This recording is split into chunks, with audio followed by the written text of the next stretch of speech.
En esta sesión vamos a referirnos a una cuestión muy importante que tiene que ver con una pregunta: ¿qué libertad hay en una sociedad humana organizada y controlada por un derecho mercantil? Es decir, ¿qué libertad hay en una sociedad totalmente mercantilizada y totalmente sometida a un contrato comercial, a un contrato mercantil, valga la redundancia? Claro, la respuesta no es que no haya ninguna libertad.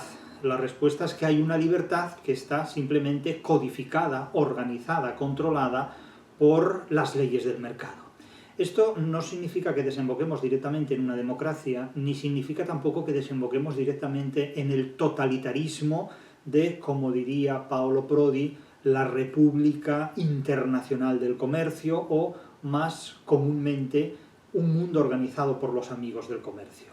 Los amigos del comercio son también los consumidores del comercio, porque a veces identificamos a los amigos del comercio con las élites que gestionan el comercio mundial. El comercio mundial no funcionaría si no hubiera también un consumidor mundial, un consumidor que a lo mejor ni siquiera llega a fin de mes, pero que está obligado al consumo de ese tipo de productos. Por lo tanto, esta pregunta que aquí nos hacemos en relación con el capítulo 6, de este libro sobre la historia del hurto en Occidente, contra el séptimo mandamiento, es decir, contra el no robarás, que Paolo Prodi en este libro cuestiona y examina profundamente: hurto y mercado en la historia de Occidente. Claro, la pregunta es esta: llegados a este apartado 6, a este capítulo 6, y a partir de los vídeos que hemos dedicado a cuestiones muy controvertidas de este libro anteriormente, ¿qué libertad hay en una sociedad gestionada, controlada, organizada por las leyes del mercado? Es decir, por lo que Rousseau llamó un contrato social, expresión que ya tiene unos antecedentes muy claros en el mundo medieval. Es decir, toda la sociedad ha sido siempre el resultado de un contrato naturalmente social. No hay ninguna novedad en la idea de Rousseau, en absoluto hay ninguna novedad en esto. Es decir, las relaciones humanas siempre han sido relaciones contratadas conforme a determinados criterios, en unos casos en nombre del comercio, en otros casos en nombre de la fe, en otros casos en nombre de intereses no sometidos a la acuñación de moneda, pero siempre es el resultado de un contrato social. Aquí vamos a examinar cómo se ha gestionado esta idea de contrato social. Y hay que subrayar que Paolo Prodi en este libro, a veces parece sugerir que el derecho mercantil fue configurado por los teólogos de la Edad Media. No es exactamente así, pero no cabe la posibilidad de negar que la teología medieval cristiana, antes de producirse la escisión entre la Iglesia reformada y la Iglesia católica, no cabe negar que influyó enormemente el pensamiento de esta filosofía confesional. En definitiva, la teología no es más que una filosofía confesional que, aunque nunca ejerció el comercio, impuso sus normas, su voluntad y sobre todo su poder frente a la actitud y las posibilidades que generaba el comerciante. Es decir, el cura siempre trató de controlar al comerciante. Después del cura, quien trató de controlar al comerciante fue el político. Y en nuestros tiempos, en nuestro siglo ya XXI, es el comerciante el que, harto de que lo controle históricamente la Iglesia y más recientemente el Estado, pretende controlar él a todos, a la Iglesia y al Estado. Y en este último estadio es en el que nos encontramos. Prodi no llega a avanzar mucho más en esta posición, llega simplemente a sugerirla, pero el mundo que viene, el mundo que nos espera ya en la segunda mitad del siglo XXI, que yo ya no conoceré, ni falta que me hace, porque yo ya he vivido bastante para conocer nuevas sorpresas, es un mundo en el que el comercio impondrá sus normas sin las limitaciones del Estado y sin las limitaciones de la Iglesia. Vamos a ver cómo desde esta genealogía evolucionamos a este futuro que todavía no se ha consumado en términos absolutos, pero es inevitable reconocer que nos dirigimos hacia él de una forma absolutamente incontenible. Es decir, no hay ninguna fuerza capaz de contrarrestar este tipo de cosas. Es decir, si ustedes quieren ser idealistas, pueden enfrentarse a la globalización, pero eso lo único que permitirá será convertirles en unos ilusos absolutos y en unos títeres en manos de esta fuerza globalizante que naturalmente está no destinada a controlarlo todo, sino que inevitablemente ya de hecho lo controla todo. Entonces, aquí en esta sesión yo lo que les voy a ofrecer no es una toma de posiciones frente a lo que hay que hacer ante la realidad en la que vivimos, sino simplemente una interpretación desde determinados criterios y puntos de vista de la realidad en la que vivimos. La mayor parte de las personas, cuando oyen una interpretación, siempre esperan que el intérprete tome partido o tome posiciones en defensa o en contra de determinados hechos. Bien, esto naturalmente pueden hacerlo ustedes, en tanto que intérpretes de una determinada realidad pueden defender una idea contra otras. Sí, pueden hacerlo, pero esto con frecuencia es muy indiferente frente al curso de los acontecimientos, porque ustedes pueden defender el Estado frente a la globalización o pueden defender a la globalización frente al Estado, pero en estos momentos la suerte está echada. Y casi siempre la suerte ya está echada en la mayor parte de los momentos de la historia, no porque haya un determinismo inevitable, sino simplemente porque los enfrentamientos en muchos aspectos son por completo desproporcionados. Quiero decir, la globalización actual del mercado mundial es absolutamente incontenible. Y es incontenible porque lleva gestándose más de 10 siglos. Es decir, esto no es una cosa que haya surgido a finales del siglo XX. Esto es una realidad que lleva un milenio gestionándose. Por lo tanto, si ustedes pretenden en cuestión de unos años invertir la fuerza de todo un milenio, pues realmente son unos ilusos. Entonces, claro, no esperen tampoco, al menos de mis interpretaciones, no esperen nunca una toma de partido que defienda una manera de actuar frente a la realidad. Aquí lo que se ofrece es un diagnóstico y es una interpretación, no un mensaje moral. Cada uno tiene su opinión en este sentido. Yo aquí no planteo opiniones, yo planteo interpretaciones y cada uno pues se situará en la defensa de la causa que estime oportuna o que estime conveniente. Los amigos del comercio defenderán al comercio, los enemigos del comercio defenderán sus posiciones y la vida sigue igual, como dice la canción de un conocido cantante. Pero o sea, yo no les ofrezco en este contexto ninguna solución a ningún problema, yo simplemente les explico el punto de vista que tengo en la interpretación de una serie de situaciones más o menos problemáticas, que para unos son problemáticas y para otros son simplemente la solución. Los problemas no se solucionan, los problemas se transforman, no se solucionan. Un problema da lugar a otros problemas que para unas personas supone una solución a determinadas inquietudes y para otros supone un incremento de esos problemas. Lo que sí es cierto es que a finales de la Edad Media, ya a comienzos del siglo XV europeo, el despliegue hacia la globalización es absolutamente fundamental. Y en ese punto se produce una pérdida de poder por parte de la Iglesia frente al control del comercio. Es decir, el cura quiere controlar al mercader, el cura quiere controlar al comerciante, pero se da cuenta de que no puede hacerlo. Comienza a surgir una figura más poderosa que el cura respecto al control del comerciante, que es el político. Es decir, el Estado reemplaza a la Iglesia a lo largo ya del Renacimiento, a lo largo de los siglos XV y XVI, en el control del comercio. E insisto, el comerciante está hasta las narices, tanto de la Iglesia como del Estado, y hoy, ya en el siglo XXI, que tiene poder suficiente para controlar al Estado y por supuesto a la Iglesia, este comercio global lo hace. El gran problema que tiene el comercio global, entre otros, es que a veces no se controla ni a sí mismo. Y los conflictos para controlar el comercio pues ocasionan disputas entre los propios amigos del comercio, que son aliados en cuanto al comercio, pero que son enemigos entre sí respecto a la capacidad y al poder de cada uno de ellos en el control de estas cuestiones. Naturalmente, en medio de toda esta cuestión está el problema del hurto, el problema del robo, el problema de hacer la trampa en la interpretación o en el uso del contrato mercantil. Es decir, quien hizo la ley hizo la trampa, dice el refrán, quien hizo el derecho mercantil hizo también la trampa mercantil. Y a esta cuestión se refiere este libro que comentamos de Paolo Prodi. Claro, lo que más llama la atención es que hayan sido teólogos y filósofos sobre todo en la Edad Media, quienes se ocupen del comercio cuando nunca ejercieron el comercio. Claro, esta es esa cuestión que siempre nos hace pensar en que el profesor universitario plantea siempre una relación con la empresa y dice, es que la relación entre universidad y empresa debe estrecharse. Ya, pero es que la mayor parte de los profesores universitarios, por no decir que casi todos ellos, no han tenido una empresa nunca y no saben cómo funciona una empresa, no saben gestionar una empresa. Entonces, claro, solicitar una relación entre la universidad y la empresa sin saber lo que es una empresa, eso es pedir peras al olmo y esperar que el olmo nos dé peras.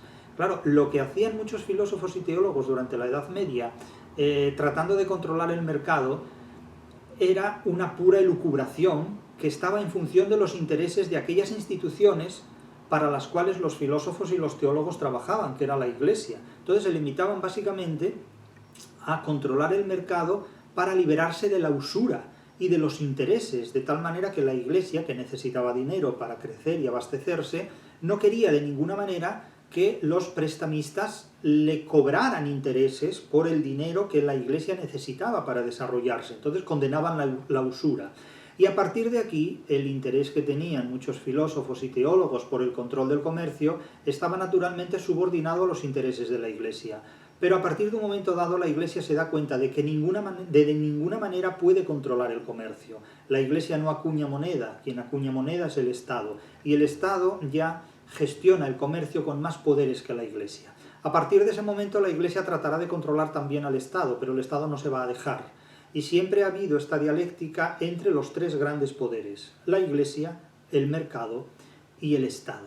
Fíjense que cuando en el siglo XVIII se postula la separación de poderes, esa famosa separación de poderes entre legislativo, ejecutivo y judicial atribuida a Montesquieu, no se habla de la separación de poderes frente al poder económico. Se habla del poder ejecutivo, legislativo y judicial, pero no del poder en el mercado. Es decir, la política no se emancipa del poder económico, la Iglesia no se emancipa del poder económico. No hay forma de aislar el poder económico como se pretende aislar al poder ejecutivo, al legislativo y al judicial de sus relaciones entre sí. Al poder económico no lo pueden sustraer de nada, porque el poder económico está en todo, absolutamente en todo. Con frecuencia se ha dicho se ha dicho con frecuencia que ningún ser humano puede librarse de pasar por un profesor o pasar por un médico. Todos tenemos una cita con la enseñanza, todos tenemos una cita con la medicina. Pues todos tenemos también una cita con el comercio, una cita con el dinero, en definitiva. No podemos evadirnos de lo que es ese filtro.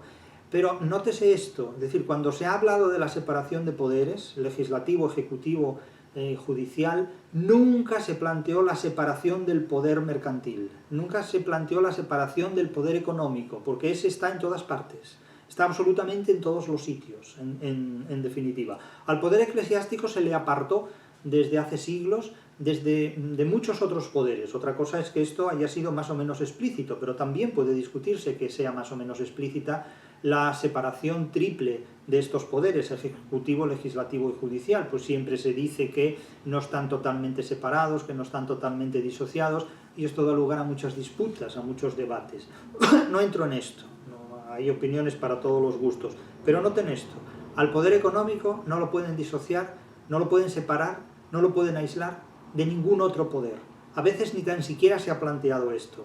Y hasta tal punto hoy no es posible, que es el poder económico el que se ha separado de todos los demás poderes para dominarlos absolutamente, incluyendo a la Iglesia desde el Renacimiento e incluyendo al Estado desde hoy, desde comienzos del siglo XXI. Nunca el poder económico ha sido tan independiente como en el siglo XXI. Claro, este debate, muchas personas plantean los problemas de la actualidad tomando como referencia la dicotomía entre izquierda y derecha políticas. Unos son de izquierdas, otros de derechas, etc. Y plantean desde esta bipolaridad izquierda-derecha la solución o la complicación de los problemas. En realidad, el prisma que permite ver lo que tenemos delante no es tanto la división entre la izquierda y la derecha, sino la dialéctica, el enfrentamiento, la división entre el Estado y la globalización. Y esta suerte está echada porque gana la globalización.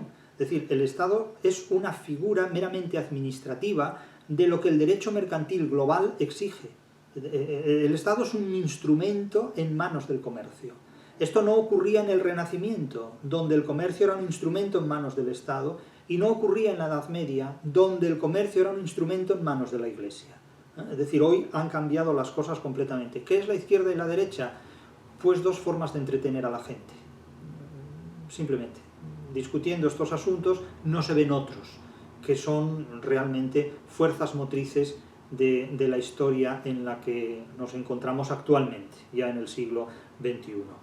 Claro, Prodi a veces se contradice en su propio libro, porque yo creo que de la manera más honesta posible, creo que Paolo Prodi sostiene una idea realmente ilusa y equivocada, y es que el criterio que maneja considera que el comercio nace en el norte de Italia y en el sur de Alemania. Él tiene una formación propia de un catolicismo germánico y de una Italia del norte, y considera que por toda Europa, cito, hay un eje central que iba desde el norte de Italia hasta Renania, Francia, los Países Bajos, las ciudades de la Liga Hanseática e Inglaterra. Es decir, considera que el origen del comercio está aquí.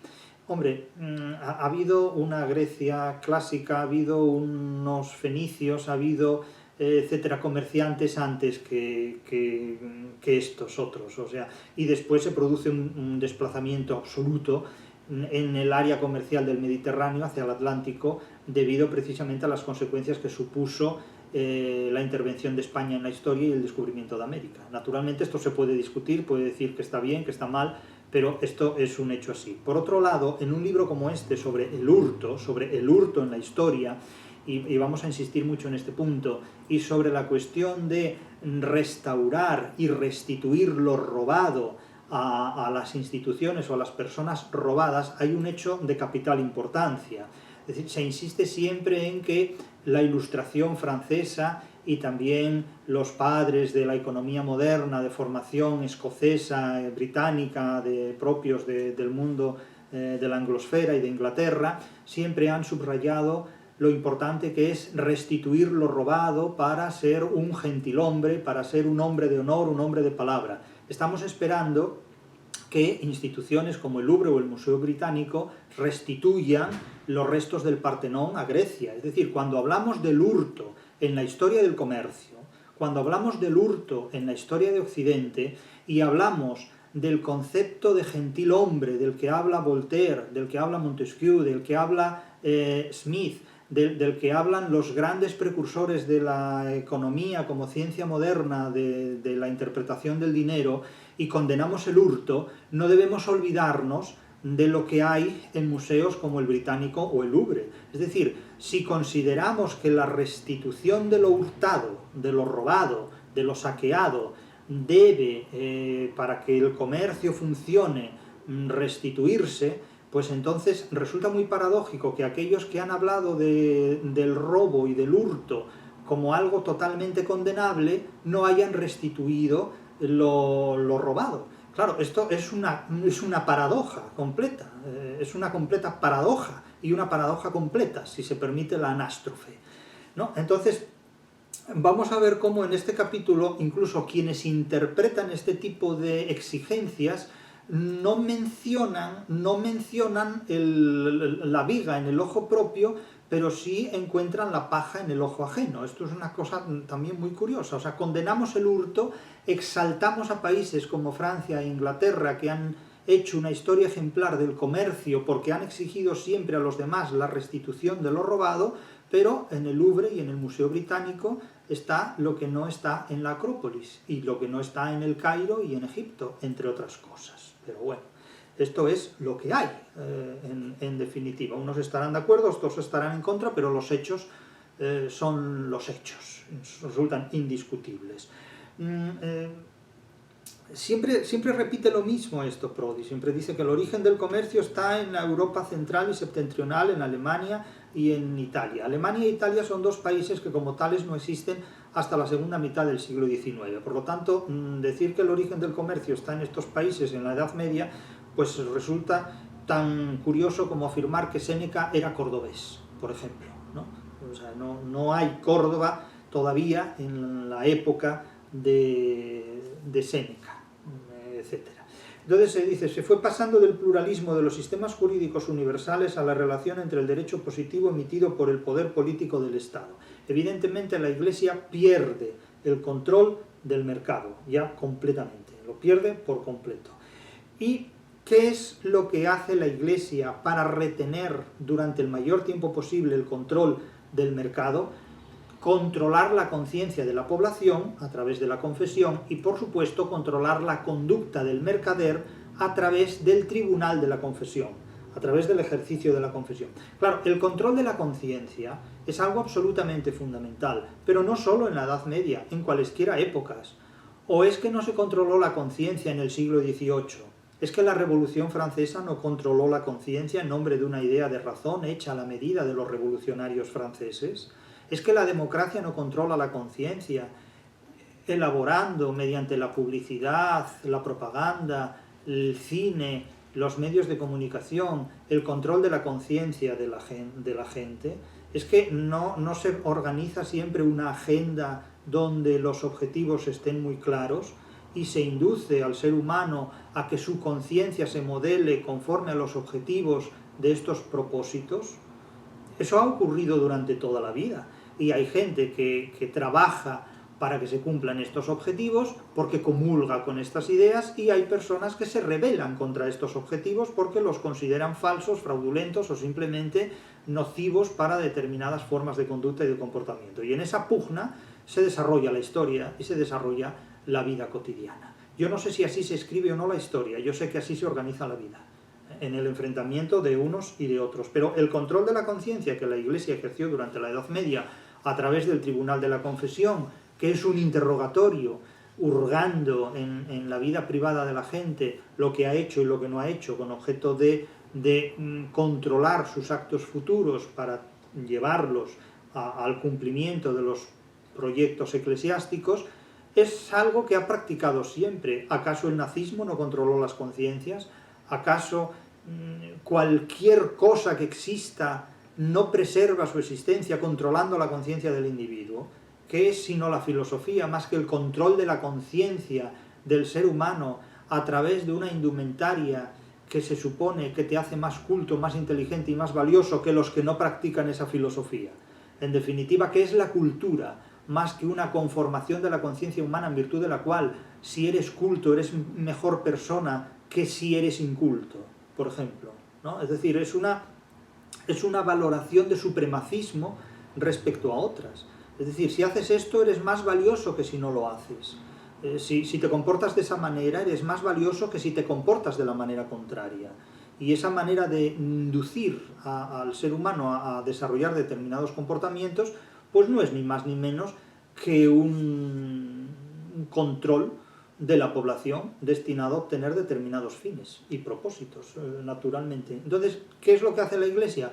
Potenciar enormemente el control de la conciencia a través del Tribunal de la Confesión, a través de la teología y de los manuales de confesores. Es decir, según Prodi, si nosotros leemos los manuales de los confesores de la Edad Media tardía, es decir, de lo que sería la Baja Edad Media, lo que nos encontramos son ideas, criterios, es un listado de procedimientos para controlar la conciencia que tiene como finalidad, entre otras cosas, controlar también el comercio y evitar fraudes en el comercio, sobre todo evitar fraudes que puedan perjudicar a la economía eclesiástica, naturalmente, que es lo que se plantea. El control del pensamiento, eso es el objetivo de todas las ideologías. Foucault escribió su obra precisamente para criticar el panóptico, para criticar el control del pensamiento que se ejerce, sin darse cuenta de que él estableció los códigos de una nueva ideología destinada a controlar el pensamiento de todos aquellos que no comulgaran con su pensamiento propio. Quiero decir que hagamos lo que hagamos, adoptemos la posición que adoptemos, siempre se tratará de establecer un código en nombre del cual se controle cualquier forma de pensar que resulte adversa a la que se pretende instaurar de manera definitiva y siempre totalitaria. Esto es algo absolutamente incompatible con la democracia, porque la democracia reconoce la pluralidad y la convivencia de formas de pensamiento diferentes entre sí, pero compatibles en el desarrollo de la existencia humana. Veremos a ver si esto se mantiene o no en el futuro y en qué grado, en qué medida. Sea como sea, aquí intervienen tres elementos: la Iglesia, el Estado y el mercado.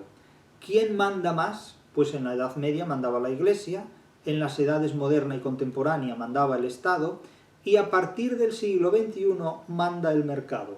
El mercado se ha comido a la Iglesia y se ha comido al Estado. El Estado tiene una presencia todavía figurativa, simbólica y relativamente operativa, pero en tanto que el Estado no cumpla con las exigencias del mercado, el Estado tendrá problemas, porque el Estado no podrá resolver su deuda externa, no podrá mejorar su Producto Interior Bruto, es decir, el Estado depende del mercado completamente y ya no lo puede controlar. Un único Estado no puede controlar la globalidad que exige ya el mercado, que ha rebasado todas las posibilidades. Entonces, ¿quién controla el mercado? Ni siquiera el mercado a veces puede controlarse a sí mismo. Es una maquinaria, no diré infernal, es una maquinaria que rebasa las posibilidades de control estatal. Y eso es una novedad que se produce sobre todo en el siglo XXI de forma exponencial, de forma galopante. Es una maquinaria que nadie puede controlar. Estos tres elementos han dado lugar a tres estadios históricos, insisto, en el que en primer momento dominaba la Iglesia, después dominó el Estado y hoy domina el comercio. Son tres modos de globalización. La Iglesia ejerció su globalización en la Europa medieval, el Estado ejerció su globalización a través de los imperios, el Imperio Romano, el Imperio Español, el Imperio Estadounidense, y hoy día quien ejerce ese imperio es el mercado. El Estado que controla el mercado es el Estado que controla todo. Pero es que hoy día el mercado no se deja controlar por un solo Estado, porque el mercado es superior e irreductible incluso a la dialéctica de Estados. Está por encima. Hablaríamos de una dialéctica de mercados, pero la dialéctica de mercados forma parte de la esencia nuclear del mercado, porque va fagocitándose y desarrollándose entre sí plenamente. Entonces aquí estamos ante un nuevo estadio de la historia que va a requerir nuevas interpretaciones que además todavía no se han hecho, no se han hecho y veremos a ver cómo se hacen. Pero fíjense lo que ocurría en una fecha como 1421, que no les va a decir nada. En esa fecha, 1421, principios del siglo XV, un tal Gerson publica un tratado sobre los contratos, sobre la importancia del contrato en la sociedad. Y cito a Prodi, dice lo siguiente: la novedad de la modernidad es que el hombre no puede sustraerse al sistema de vida contractual, aunque no quiera enriquecerse ni comerciar. Renunciar al mercado, con todas sus complicaciones y degeneraciones, significa ya en la sociedad tal y como se ha desarrollado abandonar la sociedad civil. Es decir, no se puede prescindir del mercado, no se puede prescindir del contrato social, del mismo modo que no se puede prescindir del lenguaje, por ejemplo. Es decir, prescindir del mercado es prescindir de la comunicación. Claro, que se lo digan a Marx o a Lenin. Claro, ellos parece como si Marx hubiera descubierto el mercado como 500 años después de que ya lo hubieran descubierto los mercaderes. Claro, es una cosa también muy curiosa, ¿no? Nadie puede escapar de una sociedad contractual. No es posible, porque esto supone dejar de existir, en definitiva, ¿no? Y es que ese mercado todo lo pesa, todo lo mide, todo lo codifica, todo lo controla. Claro, es el trazado de la autopista hacia la globalización. Pero fíjense cómo ya los teólogos del siglo XV ya perciben que pierden el control del mercado, perciben que se trata de una realidad tan desaforada que la Iglesia no lo podrá controlar durante mucho tiempo. No se niega, cito a Prodi, que hubiera una sociedad previa al pecado original, dicen los teólogos medievales, listos que eran, O sea, no niegan que hubiera habido una sociedad previa al pecado original, una ley divina y natural en la que no había necesidad de contratos, ya que la propiedad era común. Claro, eso se llama utopía, eso es el paraíso terrenal. Entonces no niegan que hubiera habido un paraíso terrenal, fíjense qué ingenuidad. Pero ese periodo, admiten los teólogos, ha concluido, y desde entonces vivimos en la historia y bajo las leyes positivas. Bajo las leyes positivas, ya no necesariamente bajo las leyes positivas del derecho canónico, sino bajo las leyes positivas de los estados y del derecho mercantil y sus exigencias. Claro, evidentemente en el paraíso terrenal no hay derecho mercantil, pero es que tampoco había derecho mercantil en el Imperio Romano. Esta es una construcción que se desarrolla sobre todo en la medida en que el mercado desarrolla unos poderes que superan a los eclesiásticos y que desbancan a los estatales y a los políticos, en definitiva. El nuevo protagonista de la sociedad contractual es el Estado, dice Prodi. Dice Prodi en la página 167, claro. ¿Y cuál es el primer Estado que impone sus normas al derecho? 1492. Ese primer Estado es España.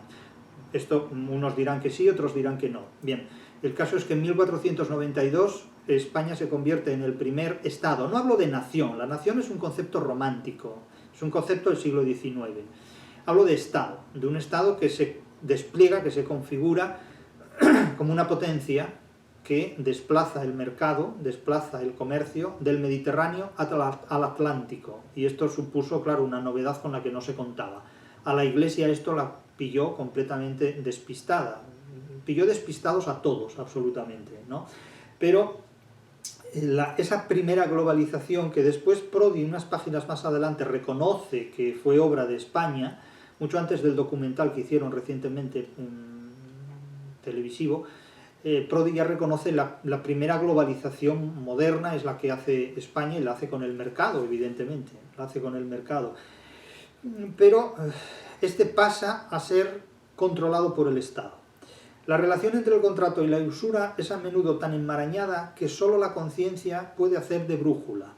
Claro, esta es una tesis eclesiástica, solo la conciencia puede limitar la usura a través del tribunal de la confesión, pero claro, la Iglesia es consciente de que pierde ante el Estado el poder del control del mercado, y no solo un pareado, esto es algo muy importante. Hoy ese control lo ha perdido también el Estado porque el mercado ha gestionado plenamente ya la globalización dentro de la cual se envuelven los Estados. El Estado ha pasado de ser un continente del comercio a ser un contenido del mercado, es decir, porque el mercado lo controla ya absolutamente todo. Cambian más las mentes que los cuerpos, dicen algunos teólogos del siglo XV, y esto es así, pero fíjense cómo se trataba de controlar al comerciante. Es decir, el comerciante cristiano no debe cambiar lo siguiente: no debe comerciar en días festivos, no debe cometer perjurio, no debe retrasar los pagos, debe pagar las deudas, sobre todo cuando son deudas a la Iglesia, no debe mentir ni adulterar las pesas ni las medidas. Y además de las faltas tradicionales, se reconoce un nuevo tipo de pecado, de hurto, que es la participación consciente en la violación de las reglas del mercado. Es decir, hay una forma muy sofisticada de robar, que es incumpliendo los contratos mercantiles, es decir, defraudando en el derecho mercantil, incumpliendo el derecho mercantil, haciendo trampas en el derecho mercantil. Y en este punto insisten enormemente también los tratados para los confesores, los manuales de confesión, y por supuesto lo que va a ser el derecho civil y también el derecho mercantil, que también se va a desarrollar cada vez más, en una auténtica mezcolanza de derecho canónico, derecho civil y derecho mercantil. Pero claro, no se permite que se adultere el vino, no se permite que se humidifique la mercancía para dotarla de más peso, no se permiten las prácticas monopolísticas, no se permite tampoco que el comercio pueda sustraerse a los impuestos y a la fiscalización del Estado, etcétera, etcétera. Fíjense ustedes hoy día si el comercio no busca medios de evitar la fiscalización del Estado mediante la supresión de fronteras. Claro, la mejor manera de evitar la fiscalización del Estado no es evitar la fiscalización, es evitar el Estado. Y así se resuelve el problema. Claro, es como decir, la mejor manera de evitar un dolor de cabeza es la decapitación. No nos cabe la menor duda, y de eso la Revolución Francesa sabía mucho. Pero claro, considerar que el mejor problema para evitar la fiscalización mercantil que procede del Estado es suprimir el Estado, evidentemente. Pero es la solución por decapitación. Bueno, hacia ese camino vamos, hacia la supresión del Estado como cabeza que gestiona el comercio. Claro, los ejemplos que pueden aducirse son múltiples y la condena que la Iglesia hace de la usura, precisamente para preservarse de tener que pagar intereses a los prestamistas, es una defensa en carne propia. Es decir, condenar la usura es liberarse de tener que pagar una fiscalización por el precio del dinero a quien presta dinero a la Iglesia. Por eso la Iglesia condena claramente la usura. No quiere pagar dinero por el préstamo. Pero fíjense cómo ya un señor llamado Bernardino de Siena, en 1427, dice: algunos mercaderes, unos comerciantes, hacen trampas o venden fraudulentamente sus mercancías. Ya sabéis a qué me refiero. Los que cobran más si no pagáis al contado, los que trucan el peso, los que mienten sobre el objeto que os venden, os enseñan uno bueno pero os venden otro defectuoso, o os muestran una pieza fresca y limpia pero os venden una picada y rancia. Os sentís injustamente tratados porque son situaciones injustas. Esto lo dice un teólogo que se supone que iba muchas veces al mercado. Claro, aquí empieza ya a denunciarse también no solo las prácticas ilegítimas o indecorosas del mercado, sino también la complicidad del poder político con el mercado. Es decir, ya la Iglesia desconfía tanto de la complicidad, de una colusión, de un pacto ilícito contra terceros, y aquí el tercero es la Iglesia. El mercado y el Estado pactan puenteando a la Iglesia. Y claro, esto a la Iglesia le mosquea mucho. Fíjense una cita de Prodi que es muy actual, muy reveladora. Actual porque revela que muchos comportamientos medievales son perfectamente trasladables al siglo XXI. Fíjense lo que dice. Cito a Prodi: resulta extremadamente moderna la denuncia de una economía ya ligada a la especulación financiera, al contrato fraudulento, que más allá de la usura en el sentido específico, determina la crisis del aparato productivo. El artesano, se cita un texto medieval, no puede ganar dinero porque las artes y los oficios están en decadencia. Tiene la bolsa vacía y nada le queda a lo que aferrarse, y la cosa solo puede degenerar. Y prosigue Prodi: la riqueza ya no se compromete con la producción, sino con la especulación financiera y con el aparcamiento improductivo y el lujo, con el acaparamiento, digamos, de la riqueza, con la inmovilización de la riqueza improductiva y con el lujo. Claro, alguien podría pensar, y Prodi lo sugiere, que esto ocurre en las democracias actuales, que el comercio se entrega más a la especulación que a la calidad del producto. ¿Qué es el bajo coste? ¿Qué es el low cost?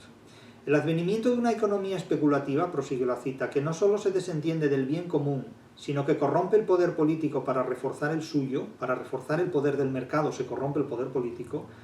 Todo comercio puede ser peor que la usura si se socava el mercado mediante pactos que afectan a su autonomía a la hora de determinar el valor de las mercancías, con manipulaciones que van desde la venta por debajo del coste hasta las prácticas de monopolio de precios y salarios. Claro, estos son prácticas muy actuales en algunos aspectos, que las leyes pueden combatir o pueden omitir haciendo la vista gorda. Lo que Bernardino considera, dice Prodi, difícil o imposible en todos sus sermones es, ¿qué es? Pues es precisamente el ejercicio del control político, en función del bien común, sobre un mercado que ya se ha expandido más allá de sus límites, más allá de los límites del poder político, en las sucursales de las empresas sienesas repartidas por toda Europa, en un proyecto que hoy llamaríamos, dice Prodi, globalización. Indudablemente.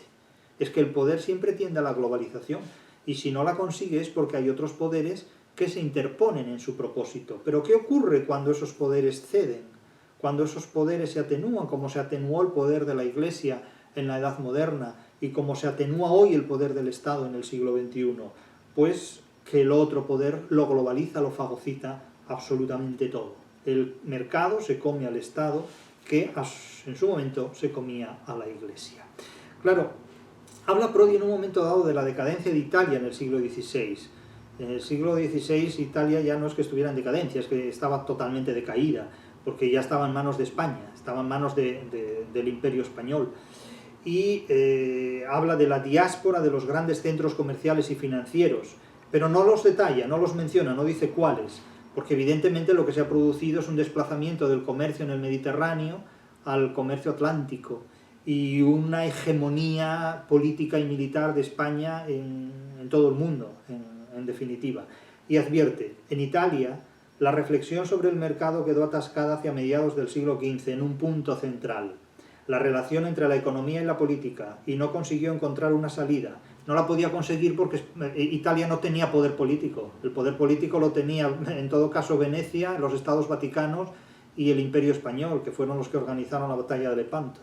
Esta no solo podía darse en la nueva relación entre el mercado y el naciente Estado moderno. La batalla de Lepanto, que no tenía más finalidad que el control comercial del Mediterráneo, el control marítimo del Mediterráneo.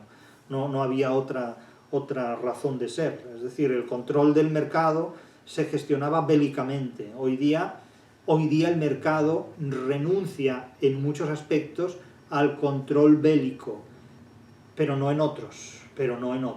Las guerras no han desaparecido totalmente y a la vista está, aunque en lontananza, las guerras que hay.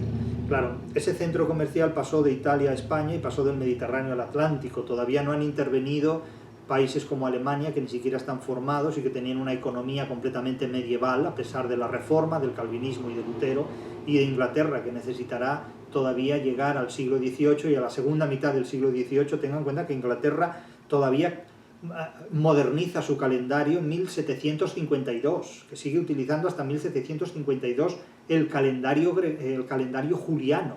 Es decir, que Inglaterra está en un atraso tremendo, prácticamente hasta la segunda mitad del siglo XVIII. Es decir, que no podemos pedirle peras al olmo, es decir, no podemos exigir esta modernidad en un país que todavía sigue midiendo el tiempo como en los tiempos de Julio César, por así decir, ¿no? Es cierto que los tratados comerciales, que en algunos casos cita también Prodi, hay algunos auténticamente de un utopismo y de un idealismo impresionante. ¿Y cómo será este utopismo que hasta Prodi los desautoriza completamente? Es el caso de Eiko Obermann, que ve en la escuela de Tubinga, y en particular en las obras de Gabriel Biel y Konrad Sammerhardt, el fundamento de una nueva teología económica. Esto tiene bemoles, esto es una sinestesia pero potente, ¿no? Una teología económica, que es como nieve frita, lo mismo, que preludia la reforma y prepara el camino para una economía moderna adaptada a las necesidades del comercio internacional en las ciudades del sur de Alemania. Claro, las ciudades del sur de Alemania en el siglo XV no existen como ciudades del sur de Alemania, sino como ciudades del sur de una geografía que en 1871 se llamará Alemania. Pero claro, es que esto es como decir que Séneca era cordobés, directamente, ¿no? No existe Alemania en esta época, de tal manera que esto es un utopismo. Y dice Prodi, ¿cómo será la cosa para que Prodi diga esto? Creo que el problema no es tan sencillo y que también en este caso la búsqueda de precursores puede llevar a equívocos. Claro que puede llevar a equívocos, porque buscar precursores en este terreno es como decir que Atila era precursor, pues no lo sé, de Alemania, ¿no? Claro, es que esto no tiene sentido. O de Polonia, porque andaba por esta geografía. No tiene coherencia esto. El comercio además no tiene fe, el comercio tiene intereses. Por lo tanto, el comercio no es que apueste por la religión reformada o por la religión apostólica romana. El comercio apuesta por todo, en definitiva. Y claro, Prodi advierte, después de la reforma, la inquietud que producían las nuevas prácticas financieras que se extendieron por Europa siguió impregnando durante muchas décadas tanto el mundo que permaneció fiel a la Iglesia de Roma como el mundo evangélico. Obviamente, es que el comercio no tiene fe, el comercio tiene intereses, no tiene más fe en un Dios que en otro. Por eso cuando Pérez Reverte dices que nos equivocamos de Dios, ¿quién se equivocó de Dios? El comercio se equivocó de Dios, Nietzsche se equivocó de Dios, cuando en el fragmento 125 de la Gaia Ciencia mata al Dios protestante en virtud de la opinión de Pérez Reverte fue el Dios acertado, un Dios que se suicida en el fragmento 125 de la Gaia Ciencia. Cuando no se sabe de qué se habla, se dice cualquier cosa y no ocurre nada, pero no es así. La coherencia exige una precisión que a veces no siempre alcanzan algunas personas. En esta dialéctica de Estado y comercio, sobre todo. Sea como sea, siempre están como referentes determinadas declaraciones de los evangelios, en virtud de las cuales, todo el mundo lo sabe, es más fácil que un camello pase por el ojo de una aguja que un rico entre en el reino de los cielos. Pero es que la Iglesia se ve obligada a desarrollar una hermenéutica que reinterprete estas afirmaciones, porque claro, no se puede condenar el comercio cuando se vive en un mundo donde el comercio lo controla todo. Entonces, claro, del mismo modo que hemos dicho en ocasiones que el Padre Nuestro cambió su letra, la propia oración cambió su letra, y donde decía, perdónanos nuestras deudas, así como nosotros perdonamos a nuestros deudores, ahora dice, perdona nuestras ofensas, así como nosotros perdonamos a quienes nos ofenden, pues claro, la Iglesia ha tenido que cambiar su hermenéutica en la interpretación de determinadas declaraciones de los Evangelios, porque ¿cómo vamos a perdonar nuestras deudas en la época de la tarjeta de crédito? Es decir, eso es imposible. Pidan ustedes una hipoteca a un banco y al día siguiente vayan y díganle, señor banco, perdónenos nuestras deudas. Claro, eso el banco no lo va a hacer, por muy católico que sea el banco, o sea, no, o por muy luterano o calvinista que sea el banco, ese menos todavía lo va a perdonar, ¿no? Entonces, claro, toda esta hermenéutica destinada a la interpretación de las Sagradas Escrituras conforme a un mundo que nada tiene que ver con ese mundo en el que se escribieron los Evangelios, pues claro, el Evangelio solo puede preservarse y solo puede mantenerse acompañado de una hermenéutica que cambie la interpretación. Porque en un sentido literal, si resulta que es más fácil a un camello pasar por el ojo de una aguja que a un rico entrar en el reino de los cielos, pues ya me dirán ustedes qué podemos hacer con los evangelios. Pues ¿qué podemos hacer? Una hermenéutica que sea un salvavidas, que sea un flotador, que sea el arca de Noé, como fue la filosofía de Kant, para salvaguardar y preservar las creencias de un mundo antiguo en un mundo moderno, en la medida en que esas creencias se sigan necesitando o sigan siendo útiles a quienes defiendan tales o cuales ideas. De hecho, la impotencia de la filosofía para hablar de casi todas las cosas del mundo solo puede compensarse con retórica, publicidad y propaganda, y sobre todo discursos de autoayuda que de alguna manera la mantengan a flote. Porque en realidad, ¿para qué se quiere una filosofía de la economía si se sabe economía? ¿Para qué sirve la filosofía de lo que sea cuando disponemos una ciencia de esa realidad? En definitiva, la filosofía no es más que heredera de aquellos oyentes que carecen de conocimientos científicos. Porque si se sabe medicina, ¿para qué se quiere una filosofía de la medicina? Para hacer elucubraciones. Esto es un hecho al que llegan sobre todo los teólogos y filósofos medievales cuando se dan cuenta de que no disponen de conocimientos suficientes para hablar sobre el mercado. Es decir, ellos son conscientes claramente, en la Edad Media tardía, de que sus conocimientos de teología no les permiten seguir controlando el mercado, porque el mercado exige unos conocimientos que ellos como teólogos, que ellos como filósofos no poseen, no conocen. Ellos siguen todavía con Aristóteles, siguen con la Summa Teológica de Santo Tomás, cuando el mercado está ya a años luz de todo eso. Y advierte Prodi, considera que las ciencias jurídicas, cualquiera de estos teólogos, que las ciencias jurídicas canónicas y civiles y la propia teología, aunque bien avenidas en el pasado, no pueden ser consultadas en materias en las que no son competentes, como el comercio y el mercado, y por tanto no están habilitadas para meter la hoz, no digamos la hoz y el martillo, dice la hoz, lo del martillo se me ocurre a mí, para meter la hoz en trigo ajeno. Wow. Fíjense ustedes si hubiera dicho para meter la hoz y el martillo en trigo ajeno. No, dice para meter la hoz en trigo ajeno. Yo no sé si esto de la hoz habrá sido una mala pasada del inconsciente de Prodi o no, pero el caso es que consta así en la página 186 del libro, no me lo estoy inventando, no digan que es cosa mía. Solo puede ser competente el filósofo moral animado por la razón y competente en concreto sobre los problemas de los que habla.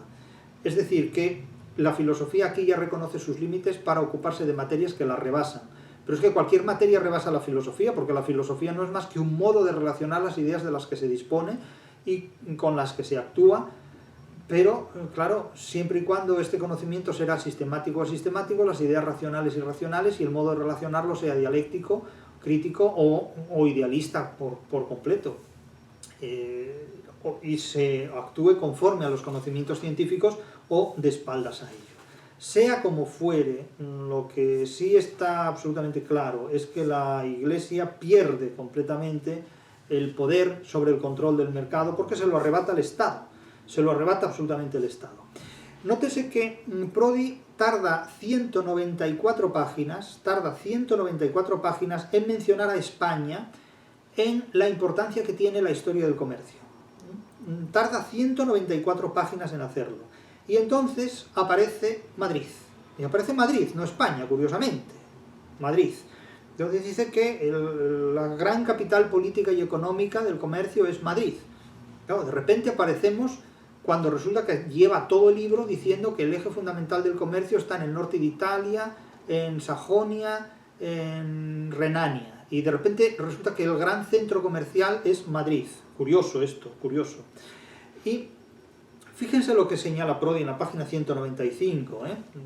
Tardó 194 páginas en reconocer la importancia de España en la historia del comercio.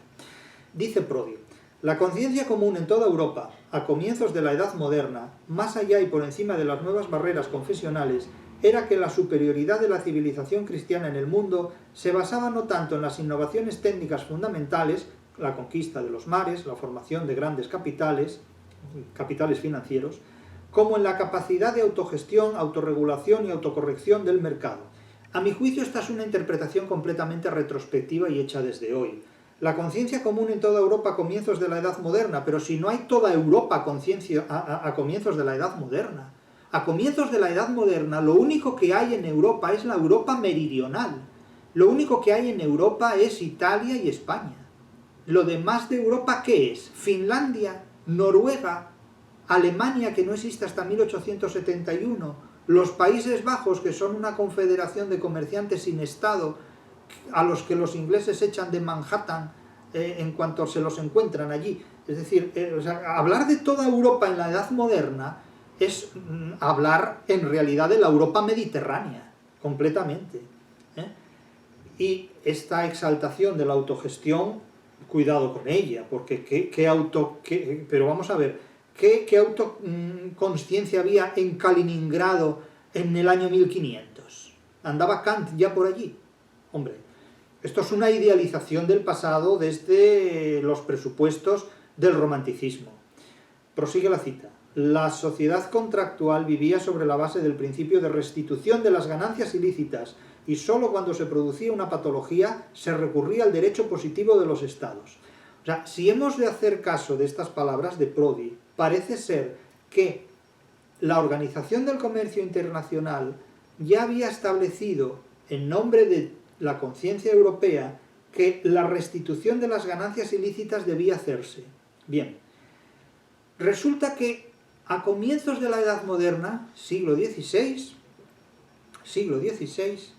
parece ser que el Estado y las leyes del mercado establecen que la restitución de las ganancias ilícitas no está obligada, porque las ganancias ilícitas no están permitidas, y es obligatorio restituir lo que se ha conseguido ilícitamente. Vale, muy bien. Me parece muy bien que se siga el magisterio de Francisco de Vitoria y de Francisco de Suárez sin citarlos, porque esto es lo que piden precisamente Vitoria y Suárez.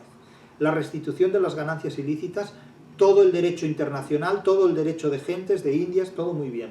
Ahora explíquenme ustedes cómo, si los supuestamente amigos del comercio en la Edad Moderna, que son supuestamente los europeos del norte, condenan la ganancia ilícita y exigen la restitución de las ganancias ilícitas, explíquenme ustedes por qué el Partenón está en el Museo Británico y en el Louvre.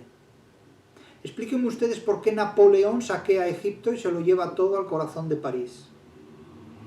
¿Y por qué lo hace 2 o 3 siglos después, cuando 2 o 3 siglos antes se exigía la restitución de las ganancias ilícitas? Explíquenme ustedes todo lo que es el colonialismo anglosajón y francés, después de que supuestamente estos países hayan exigido siempre la restitución de las ganancias ilícitas, condenando el hurto en la historia del comercio.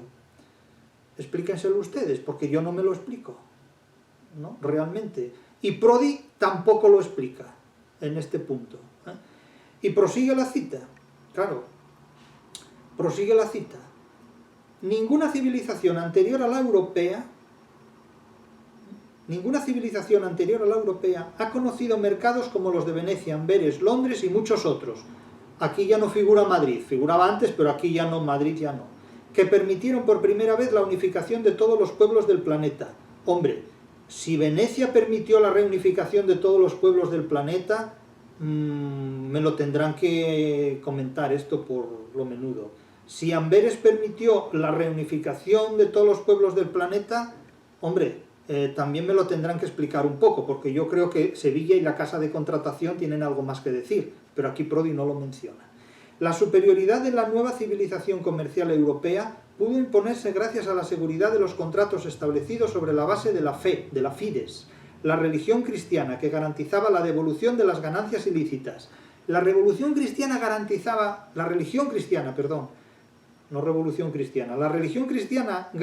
la devolución de las ganancias ilícitas.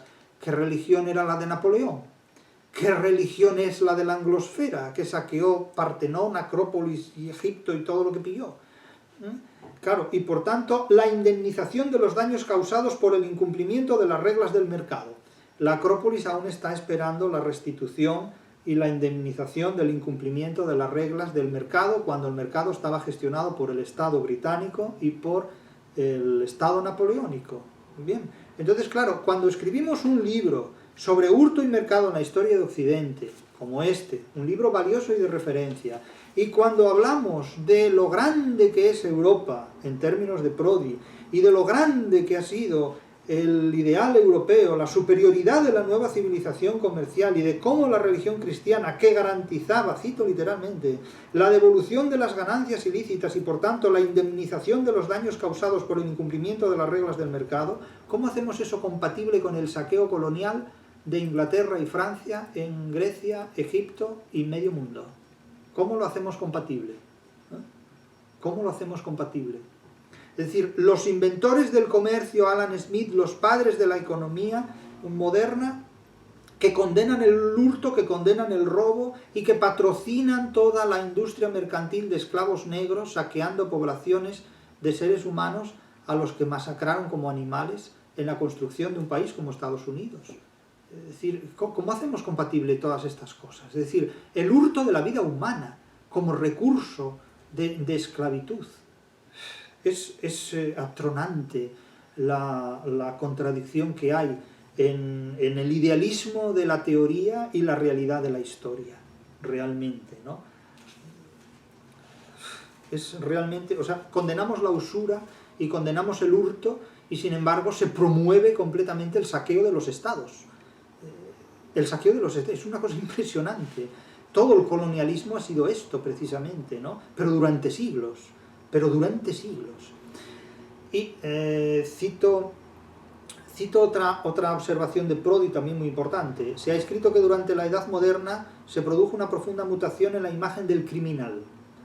El criminal que era el Estado no era criminalizado, pero el criminal era. ¿Quién era el criminal? Imagínense quién era el criminal. La bestia feroz a la que había que perseguir sin piedad. ¿Quién era? En el siglo XVI se lo identificaba con el hereje. Las brujas, el hereje. En el XVII con la bruja. Y en el XVIII con el vagabundo.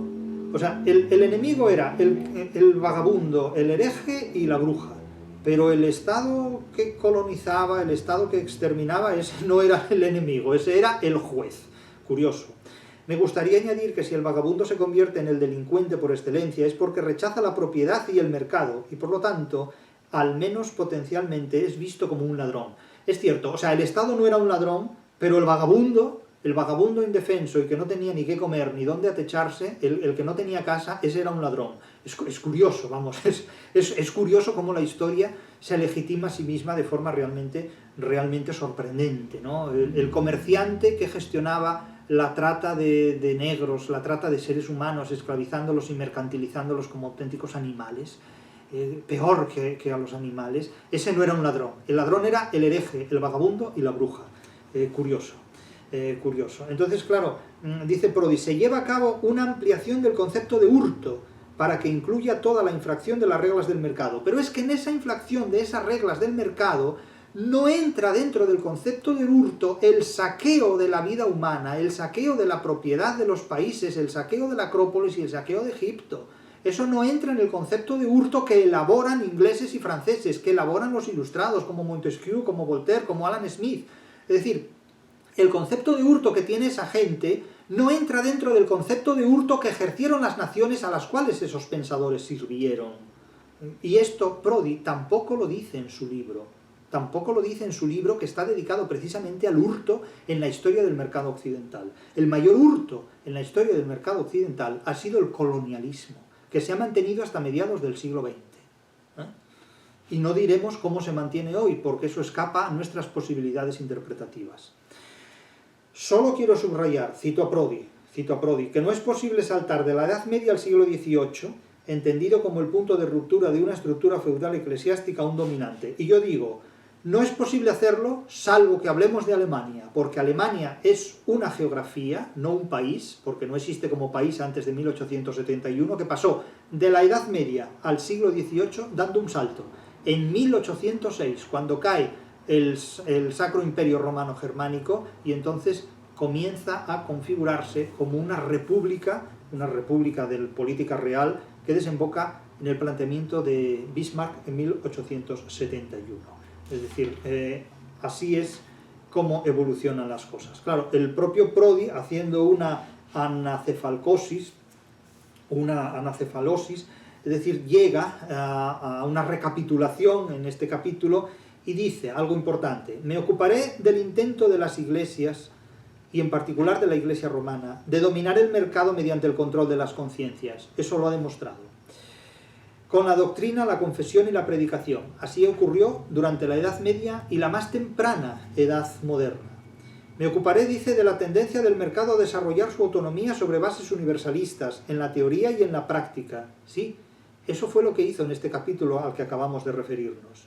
Y me ocuparé del avance progresivo del poder de los estados en el control de la esfera jurídica y en la reivindicación de toda acción represiva y disciplinaria del Estado sobre el mercado. Bien, y aquí se queda Prodi, aquí se detiene Prodi, en el año 2009 cuando publica este libro. Pero hay un cuarto estadio al que Prodi no hace referencia, y es ese estadio en el que el comercio se come al Estado, en el que la República Internacional del Comercio o los amigos del comercio, consumidores de ese comercio incluidos, porque los amigos del comercio no son solo las élites que promueven el comercio, son los consumidores que al consumir los productos comerciales mantienen a los amigos del comercio. Tan amigos del comercio son los que venden como los que compran.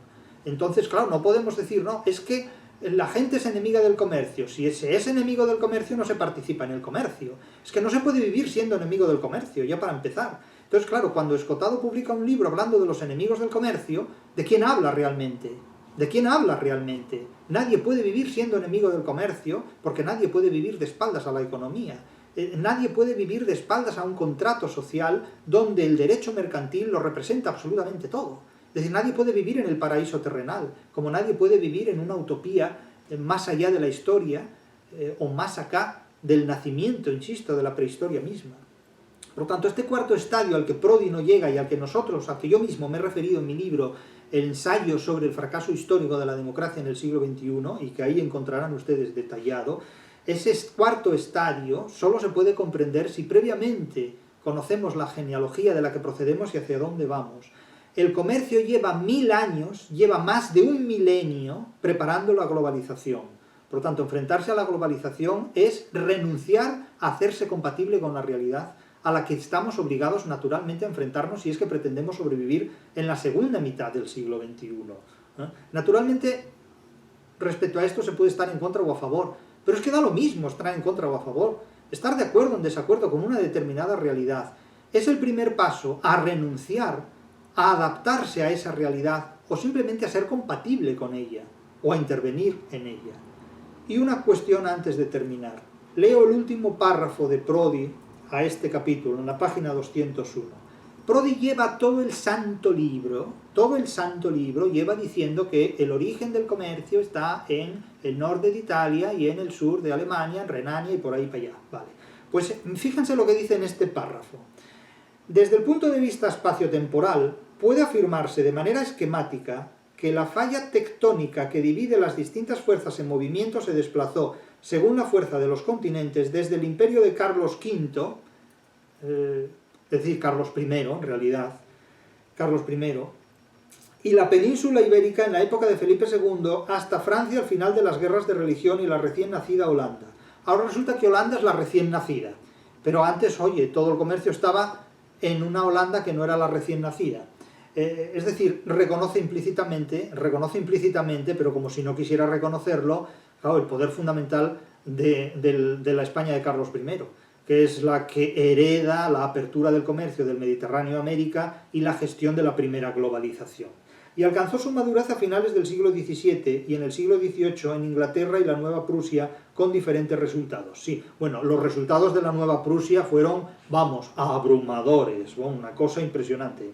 Pero este no es más que un esquema abstracto que debe plasmarse en realidades concretas. Sí, estamos de acuerdo, pero Prodi necesitó 194 páginas para que no le saltara de la boca la fuerza que tuvo en el papel y en el desarrollo histórico el proyecto español dentro de la contribución a la historia del comercio. Es decir, Escotado silenció completamente el papel de España en la historia del comercio. Prodi rebaja enormemente la importancia que tuvo el pensamiento de la escolástica española a la hora de gestionar las leyes del derecho mercantil, cuando sus padres, como en el derecho internacional, son Francisco de Vitoria y Francisco de Suárez.